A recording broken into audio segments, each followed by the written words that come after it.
Hello, Ivy Podcast listeners. Thank you for tuning into today's episode. We are honored and privileged to be able to sit with Katie and speak with her on many of the things that are happening within the staffing space. And we plan to touch on many different topics. If you've had a chance to listen to a few of my episodes, then you know that mine are all geared around the world of talent and talent delivery. My name is Angela Alberti. I will be your host for today's show, and we are tuning into episode 4 of what is the Female Empowerment Series. So wherever you are listening in from, thanks so much for taking a few moments of your time to sit down with us and just have a conversation on many of the things that we see happening. Katie, can you give us a little bit of a brief introduction on yourself? Of course. And thanks so much for having me, Angela. So my name is Katie Larson, and I am a recruiting manager at Celarity. And we are an award-winning staffing and recruiting agency for marketing, creative, and digital talent. Awesome. Yeah, such an interesting time to be a part of this. And we'll dive deeper into the specific industry that you guys are servicing. But I'd love to hear more, and I'd love for the audience to get an idea of your background and your timeline and what's led you up into more of the leadership role that you're playing. Yeah, so I actually started off early on in my career in college recruiting and then transitioned over to Celarity and just celebrated my 7-year anniversary. So time Congrats. flies when you're having fun. But Yeah. I began my career here as an associate recruiter and was promoted to various positions within the organization. And I'm currently on the Celarity leadership team in this recruiting manager position. Oh, that's great. So you started off in college recruiting. How was that experience compared to actual recruiting?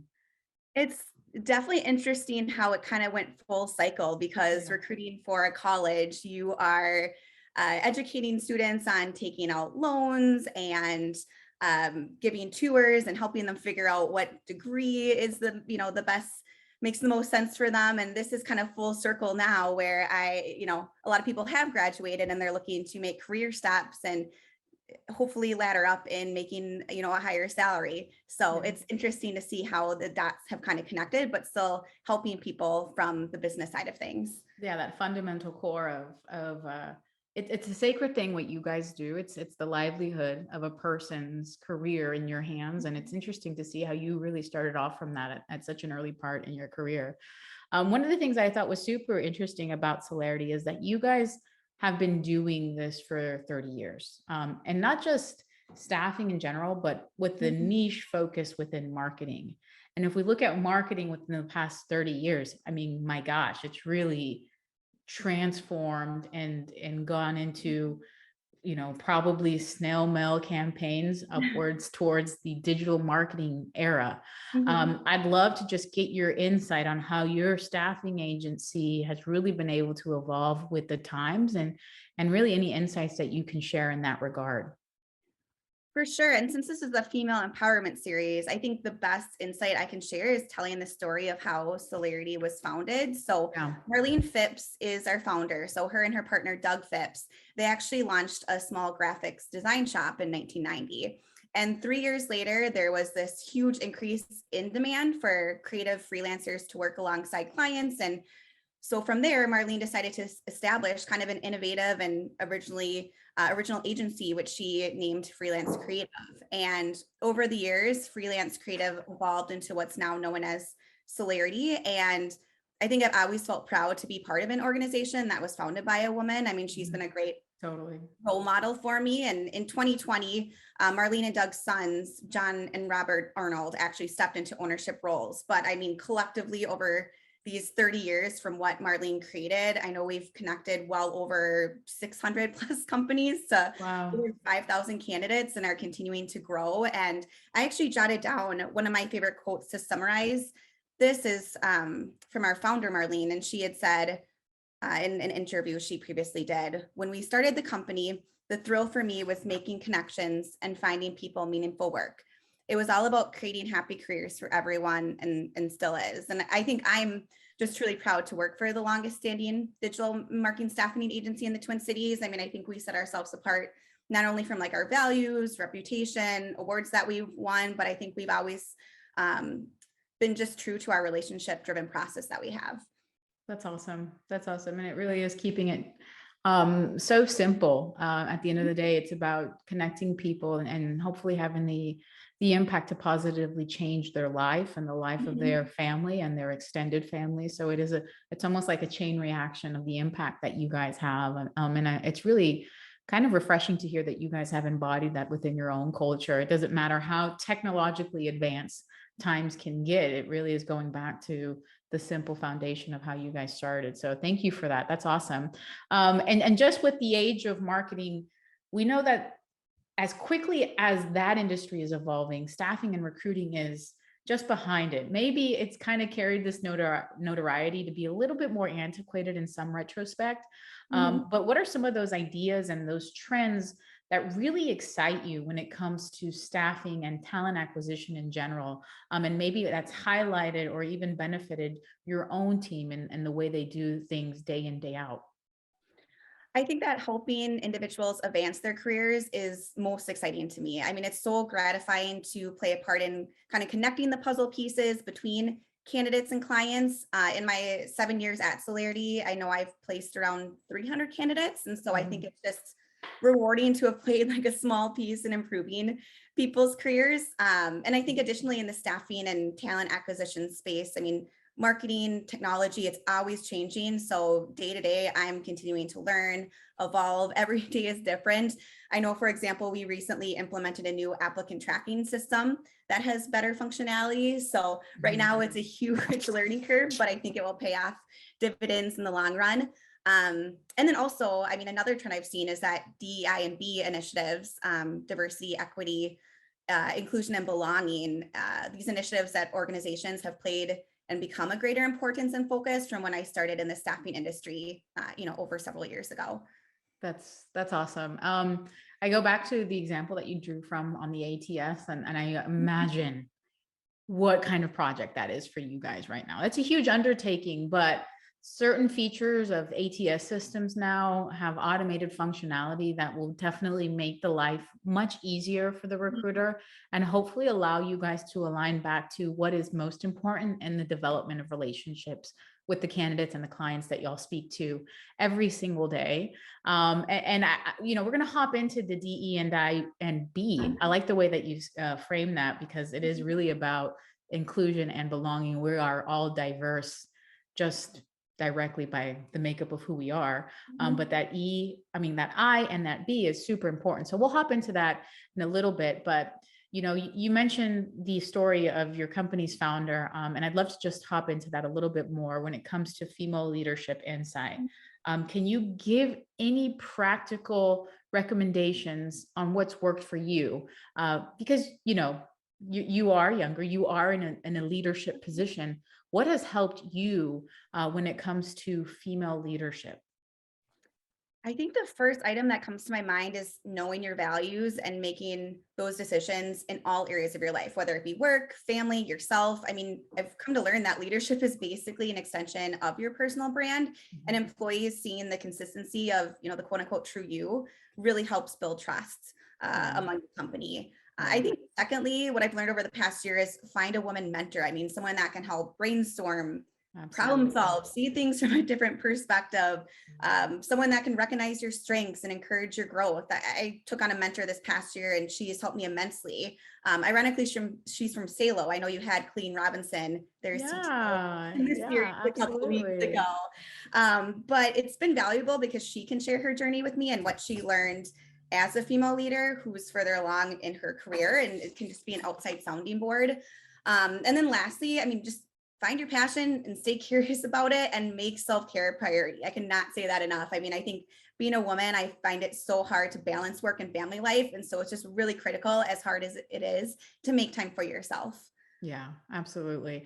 Shout out to Kayleen. She is truly an inspiring figure. And, we did have the awesome honor and privilege to interview her on a couple of weeks ago, the episode for that. And it's such a powerful piece of advice that you've given. It really is finding a mentor, going back to your core beliefs and values and what you feel is the right thing to do. I think that's helped me. And selfishly, I'm taking some of that advice for myself when it Mhm. comes time to realign and go back to your whys. And I really love how you have drawn from examples on how that's worked for you.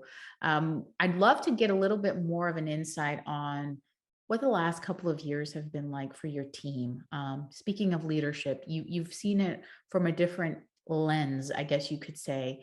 But when it comes to the demand for talent and really how scarce or maybe how competitive the market is, particularly for a high niche industry that you guys are servicing, what's that sort of leadership style that you think has helped your team really drive the demands of what this market is performing at?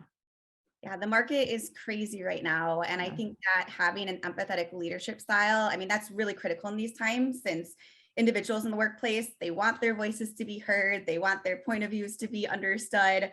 And since it's a challenging time to find Yeah. talent, individuals who are involved in talent acquisition, they need to have empathetic leaders listen and respond to their concerns. We actually recently completed an anonymous survey at our organization just to kind of figure out if people feel like they can bring their authentic selves to work and ideas on how we can, continue to evolve. And I think this survey, I was surprised and excited that it really opened up the door for a healthy discussion. I think the main themes we heard from our employees is they want leaders who can be approachable, willingness to be flexible and adaptable, have self-awareness, and again, make people feel like their voice is heard. And I think as a leader, it's important to remind myself that empathy is both a skill and a trait. So I think it's a continual work in progress, continual growth. Circling back on my mentor, she recently told me, I mean, she's trying to go back to the basics and have more meaningful conversations with her direct reports and coworkers, and doing this by truly listening, learning from others and having those relationship building conversations versus just checking off the box and moving on with your day. Yeah, that's truly, truly insightful. And when you guys are dealing with just the demands of talent and what you guys are seeing out there, and also learning how to build that within your own team and the psyche of your team, it really is helpful to just have that moment to know that you are aware. We want to hear your feedback. We are here for it. But let's take it a step back and talk about just retention when it comes to what you guys are seeing in the market out there. Before we press record on today's episode, we really define, what retention is, or how to even look at it with this generational impact that we know the average tenure for a millennial right now is at like maybe 2.5 years if we're pushing it. So what is your view on this quote unquote war on retention? I think we were in the great resignation and now we're in what people are calling, I've heard a few different terms, the great reshuffle, the Yeah, great awkward, the great or the realignment. There's so many great things happening.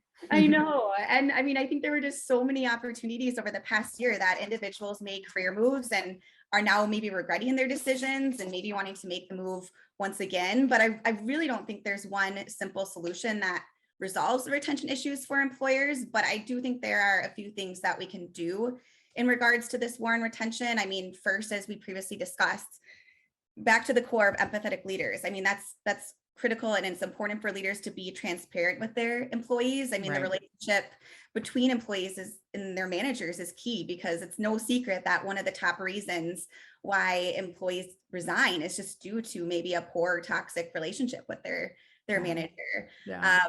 I mean, secondly, employers need to offer that flexibility. During COVID, I think employers discovered that most employees could work successfully from home. And so as a result, long-term, a lot of companies are offering, long-term flexibility, whether it be remote or hybrid schedules, and really also focusing that employees are maintaining a work-life balance so they're not burnt out. I know working from home, sometimes I have to, shut down my laptop, shut the door to my office to go on throughout the rest of my night and spend time with my family. It's easy to just keep that laptop open when you're working from home. And then third, I mean, employees are interested in how they want to progress their career. So managers need to be actively involved in having conversations of the career steps that that employee wants to take, whether it be inside or outside of the organization long-term, and identifying and offering trainings, project work, any sort of activities that will help them achieve their career goals. And then, I mean, last of all, I think managers need to ensure applicants truly understand the expectations of the role during the interview process, making it crystal clear and, taking the time to ensure it's a good fit. That's going to ensure that they're going to have a higher chance of retaining them. Yeah, I think you just gave the ultimate cheat sheet when it comes to retention, can I just say? And starting it off with the leadership style, because there is a lot of toxicity. And I think empathy is really one of those things that is probably the most evolving part of what leadership is changing into, in my opinion. I've tried to learn to be a leadership that shows vulnerability, because I'm not perfect. I certainly know that I don't have my days Same here. that are perfect, but really aligning to that relationship so that we can minimize the number of resignations that happen because of that. So awesome, awesome overview. Thank you for that.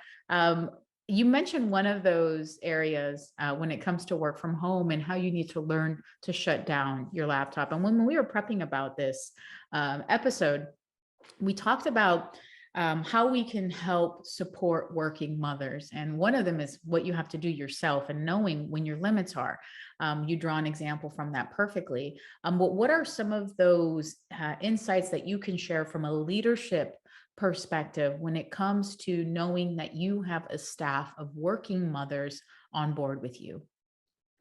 Yeah, and I'm actually a working mom myself. I have two young girls. They're 7 and 9, Claire and Audrey. And so being a working mom myself, I think I've been able to learn some tactics. I mean, going back to the flexibility piece and being accommodating to mothers depending on their situation. I had a friend recently at another company coming back from maternity leave, and her daycare had fallen through last minute. And so her workplace was really accommodating with offering a part-time plan to gradually ease back into full-time Wow. hours. Yeah. So that's awesome to hear. And they're going to retain her because of that. And she felt so valued. Me personally, one of my daughters is on traveling soccer, which can be pretty demanding outside of work hours. And so my leader has been really flexible, just trusting me, whether it's he knows I'm going to log on early or work through lunch because I need to head off early that day to drive across town to get to the soccer game in time. I think secondly, constantly assessing benefits on a regular basis and making sure, you're seeking to support working parents, whether it's getting creative and offering extended paid parental leave for both parents or childcare financial assistance, because that can add up quite a bit. Even like family gym memberships. And then, last of all, just having leaders lead by example. As a working mom, I mean, it makes me feel more comfortable seeing my leader, Robert, taking vacation to be with his family or staying home with the sick kid or going to school conferences during core hours. I mean, whatever the case is. That's awesome. And, I love what you said there at the end on how you can lead by example. Truly, it's something that's so difficult for us to do on a day-to-day basis, knowing the workload that's in front of us, but how that can transcend and echo itself into the messaging and the culture that you look to build is so key in everything that we're doing. And I myself am a working mom of two, and I just remember going back to when I had the baby in December and how flexible my team was on just slowly stepping back into it before going 100 miles an hour, and how grateful I am to have had that opportunity. So thank you for that. That's awesome insight. Is there anything that you would like to share going back to the earlier part of the episode when it comes to DEI&B initiatives? I don't think that there's enough recognition on how pivotal the role is for a staffing company in this makeup when they're speaking to their clients and they're presenting the candidates. But what are your thoughts on educating clients around these sorts of initiatives within their own culture? I think it really comes down to educating our clients to hire for a cultural ad versus a cultural fit. I mean, for example, Okay. a manager might have 5 people on their team that are super successful, but they all come from maybe the same college or they have a certain set of specific experience.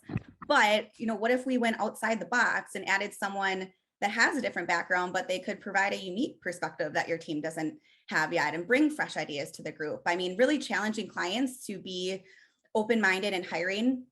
I think individuals have a tendency to hire someone similar to themselves, whether they realize it or not. And so Yeah.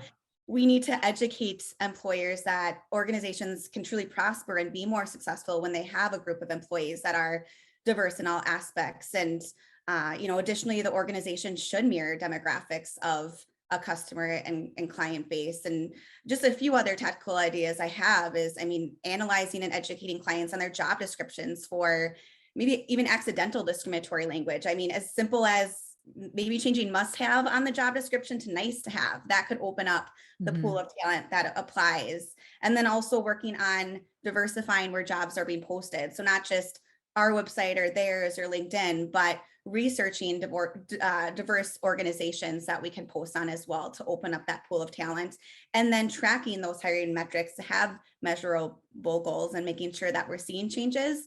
And then also just networking with other talent acquisition professionals in the field on creative ideas that they have, what's working for them, and then sharing those ideas back to our clients.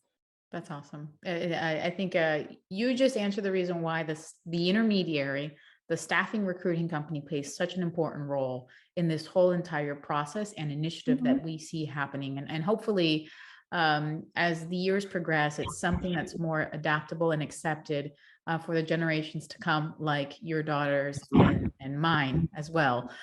So thank you for that, Katie. I just would love to hear about, as we're wrapping up today's episode, what are some of those things that you feel are great resources that keep you constantly learning, and that content diet that keeps you up to date on all of the happenings within your world? I am a reader, so primarily books. I guess just to name the top three that come to my mind. First would be Make Impossible Simple by Dina Simon. She is our Chief People Officer at Celarity, and she wrote this book just on her story of paving the way, being a woman leader in the field. So she's another mentor and someone that I really look up to in the industry that I think could inspire other females. Liz Wiseman, she wrote Multipliers, which really goes back to the basics of being a leader and working on multiplying yourself, empowering your people. Gosh, there's so many. I guess to wrap it up, Inclusify by Stephanie K. Johnson. She was actually a speaker I saw at Staffing World this past year, and it was really an insightful book on bringing DEI&B back into your organization from all the research that she put together. So I really like to read books that give me ideas on just how to be a better leader in the workplace. I think that I'm guilty myself of becoming so absorbed in my own workplace that I think it's beneficial to read and think more broadly, which is why I also really appreciate the Ivy podcast and hearing from a handful of intelligent leaders from different industries, from different organizations. Awesome. Well, thank you for that. And thank you for the shout out as well. It was awesome to have you on our show. I'm taking a few of those books, and it's great to hear that your COO had the opportunity to write a book and talk about the female empowerment staff at Celarity. That's fantastic to see. Where can our listeners actually find you and get in touch with you? I'm very active on LinkedIn, so don't hesitate to reach out. Would love to make the one-on-one connection and chat, but I'm so honored to have been on this podcast today. So thank you so much for your time, Angela. It was great chatting. Yeah, absolutely. Thank you for your time as well, Katie. It was really awesome to have you on the show, and you really do bring a plethora of knowledge. It's exciting to see your growth within the organization and within the industry. And I hope that we have the chance to meet in person. You guys have to connect with Katie on LinkedIn. It's actually how we got in touch for this episode. So it's an all interconnected world. And we thank you for being a part of the show, Katie. And we thank our listeners as well for tuning in. Thanks, Angela. See you guys on the next episode.